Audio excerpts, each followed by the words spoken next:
And one of the side effects of the end of the football season, even though the Euros are on the way, of course, is I tend to get more people asking me what films I'm going to recommend this weekend, because there isn't as much football around to watch, is there? Van Connor, who joins me, one of the country's top film critics, by selecting 3 Freeview films available this weekend for all of us.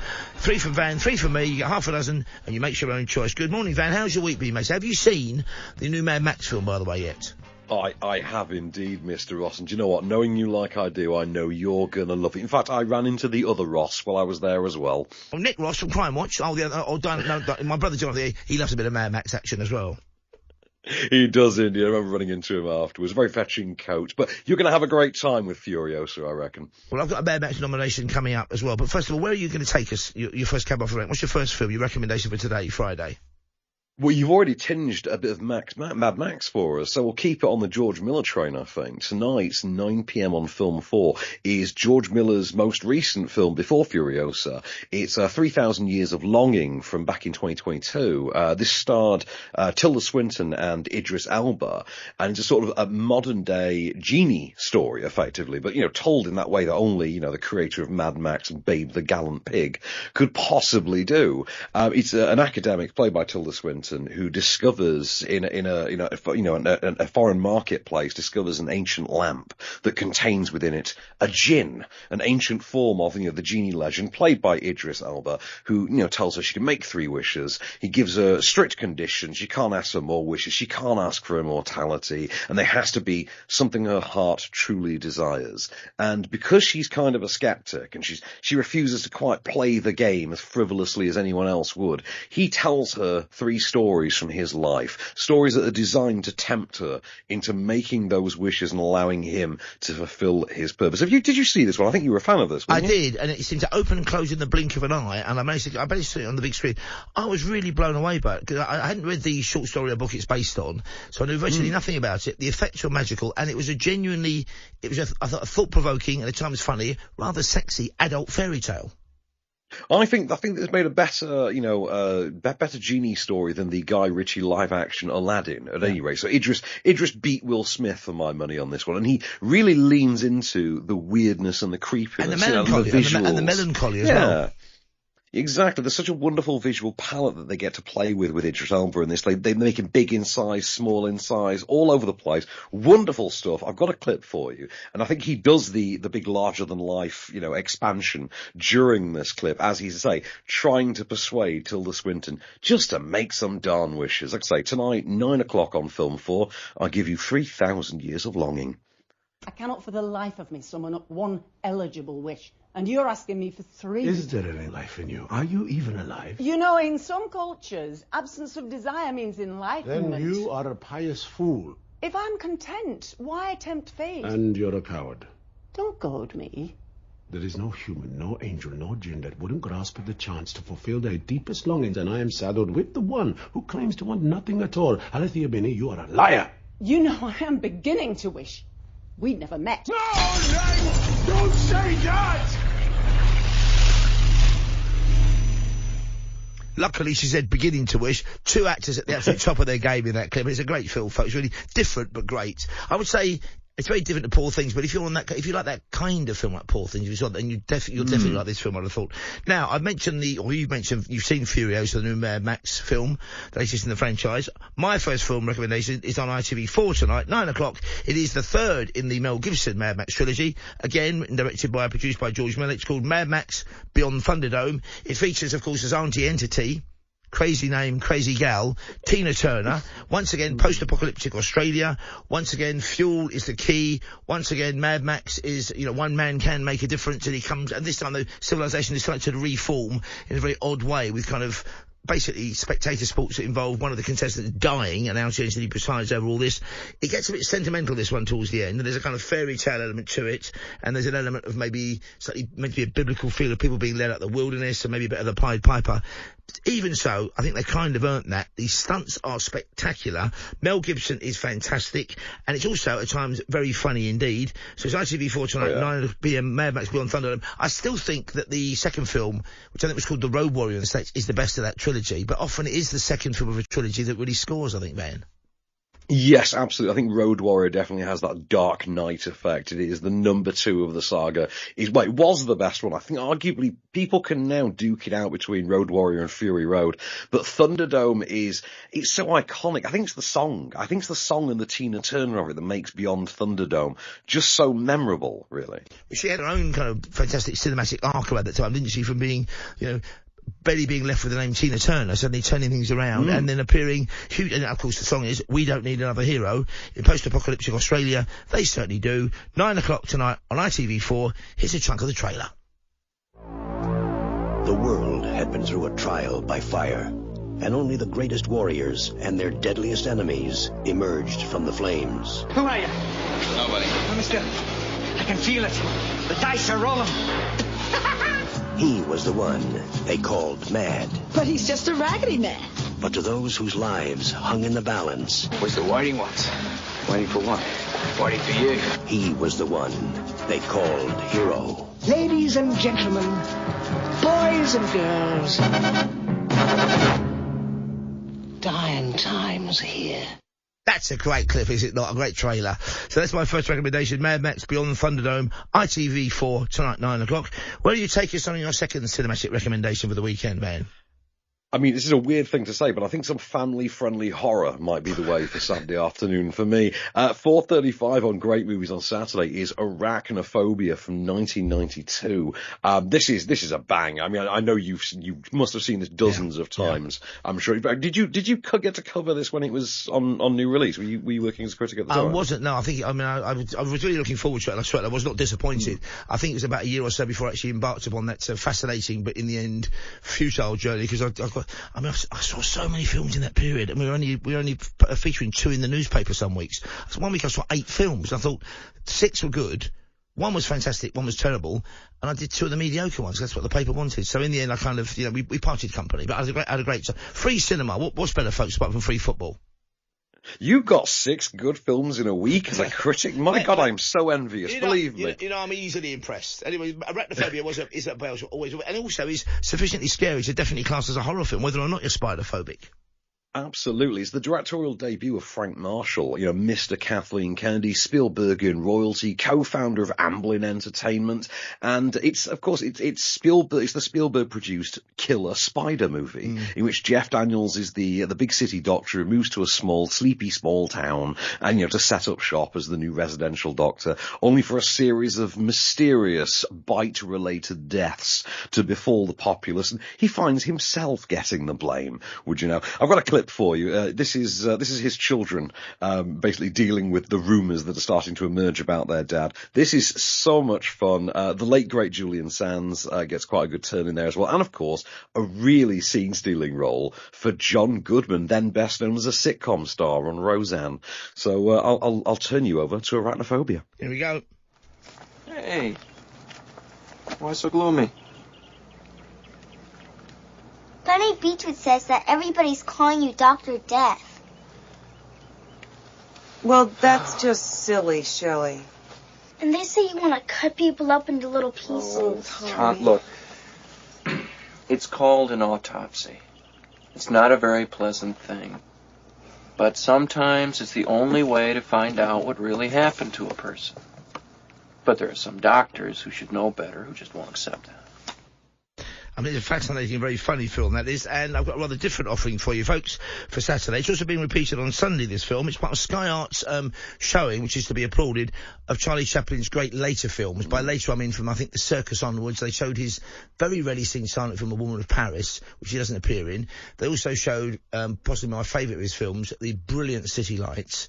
Last week it was Modern Times, which was this kind of satire on mass production. These were 2 films he made well after Talkers had arrived, because he said cinema was about movement of the camera and was about the emotions playing across the human face, and he wasn't going to make a talking film just for the sake of it. So City Lights in particular, of its time, is like, it reminds you what cinema could be, when we don't show an awful lot of the early talkies because they were just basically photographed stage plays. They've gone back to that.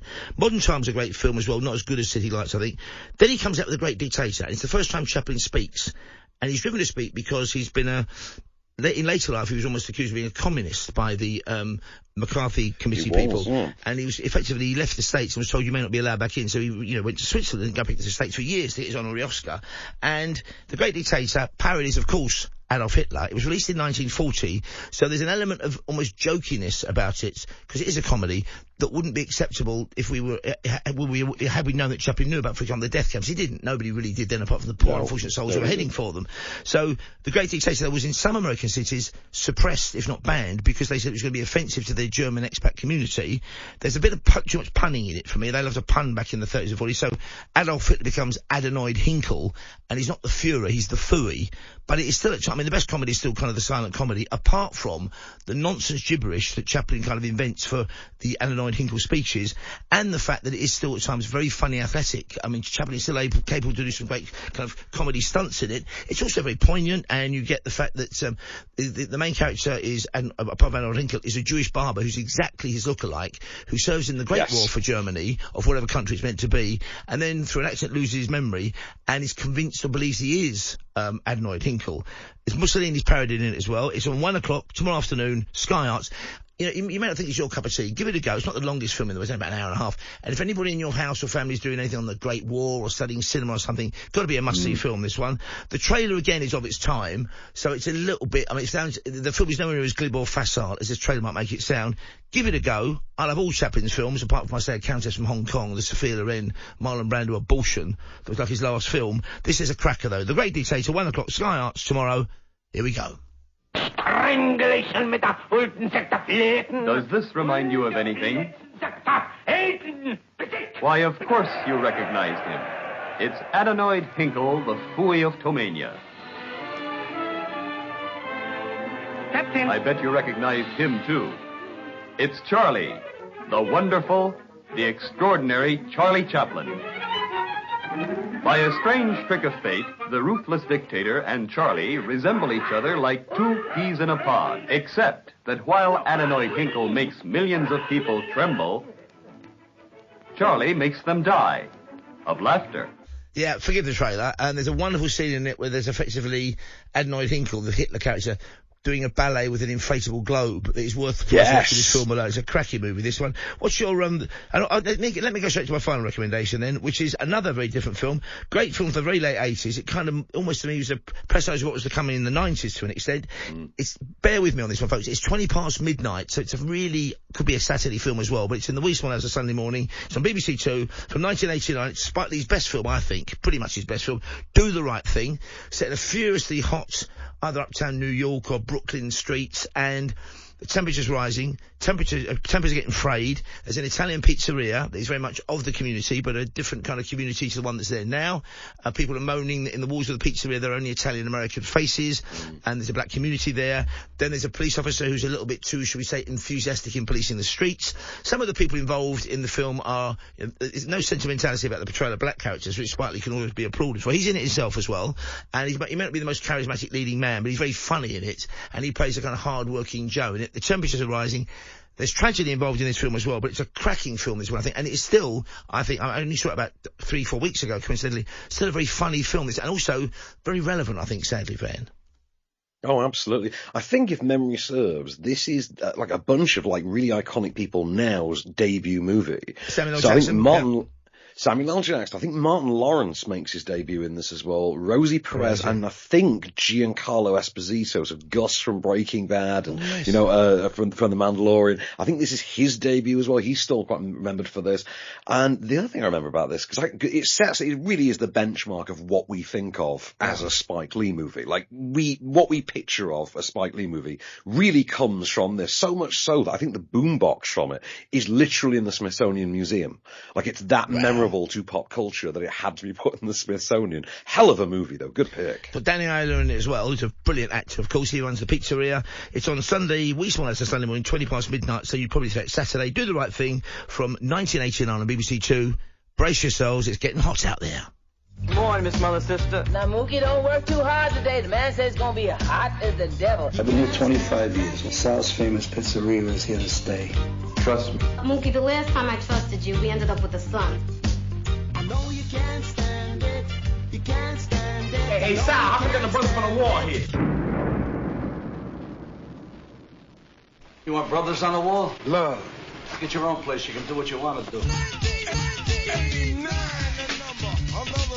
What I tell you about that noise? What I tell you about them pictures? You talk some brother talk to him. You the man. No, you the man. No, you the man. No, you the man. The first time you turn your back, boom. Right here, man, in the back. Y'all take a chill. Would you like to sign a petition to boycott Sal's famous pizzeria? Hear me, what you ought to do is boycott that no-good barber that messed up your head. And that's the double truth. Fight the power. Fight the power. Bit of Fight the Power there, and that's the double truth. That's Do the Right Thing, Sunday, or the Week as a Sunday morning, 12:20, Saturday night, effectively just after midnight on BBC Two. Meanwhile, take us on your final cinematic journey, please, Van Connor. I've got to be honest, you got me craving a Coke and a slice after that pick, Paul. My final pick then, Sunday night, 10 p.m. on BBC Two. It's the movie that, as you said before we came on, it's the movie that was meant to save cinema, or so we were told. It's Christopher Nolan's 2020 effort, Tenet, which I believe this is its first time on UK terrestrial TV. So BBC Two, 10 o'clock Sunday night, the movie that stars John David Washington as the protagonist, literally his name, the agent who is presumed dead but then resurrected by a mysterious clandestine organisation and tasked with saving the world from a threat that uses what's called temporal inversion, technology and weaponry that literally flows in the reverse of linear time. So bullets that fly backwards, people that speak in seeming gibberish and can't breathe in our atmosphere, cars that literally turn from wreckage back into fully fledged vehicles. A movie so insane they literally strapped an IMAX camera to the front of a Learjet and flew it through a hangar. It's a hell of a ride, and one of those things that only, I say, like, in that same way that only Spike Lee could have made Do the Right Thing, only Christopher Nolan would be insane enough to make Tenet. It's not an amazing movie, but it's kind of a wonderful, visceral, groundbreaking, visually thrilling. Let me ask you a serious question. I mean, I think in visual terms it was as important as a Matrix. It didn't work well. I've seen it about 4 times, this film, and the first time I saw it, I came out thinking, I think it's about that, but I'm not sure. So I went and saw it the next day, and I came out with a completely different view on it, mainly because, according to the person I went with, I fell asleep for about 10 minutes in the middle of it, because we were working on hours. I saw it a couple of times and said, every time I see it, I spot things I hadn't seen before, but things that I thought I'd seen didn't seem to have happened. It's a very strange experience to me, this film, because I still don't really understand what it's trying to say.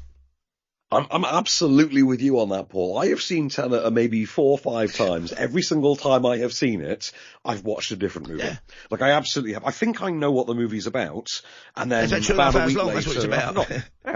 Yeah, it's exactly that. It's about it not saving cinema, but you know what? It's one of those movies. It's like Inception. You get out of it what you put in, and it's a Nolan joint. So what's not to love? Like I say, you can see this 10 o'clock Sunday night on BBC Two. Got a clip for you, and this is the lay of the land, both in linear and inverted time, being laid out for our protagonist.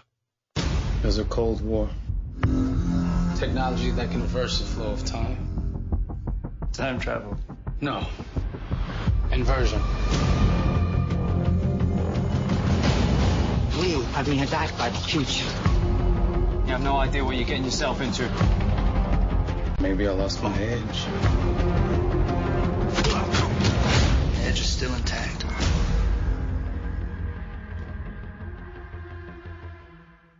I think Tenet means that theory, doesn't it, or basically held belief or something. Even that was slightly confusing to me. So that's Van's final recommendation. Now, is Off-Screen dropping back later on today? Because I'm presuming you've got Furiosa, the Mad Max latest story, as the main film in that one? Oh, exactly. We could not take a week off when there's both a Mad Max movie and a Garfield movie in cinemas at the same time. That's so nuts. It had to be combined. Fantastic stuff there from Van Connor. Make sure you download and listen to Off-Screen. So it's a cracking listen, very funny, well-informed and provocative. And also check out his recommendations, particularly if you've not seen it, Tenet. It's a melon-squeezing head-scratcher and no mistake. We're live till 5.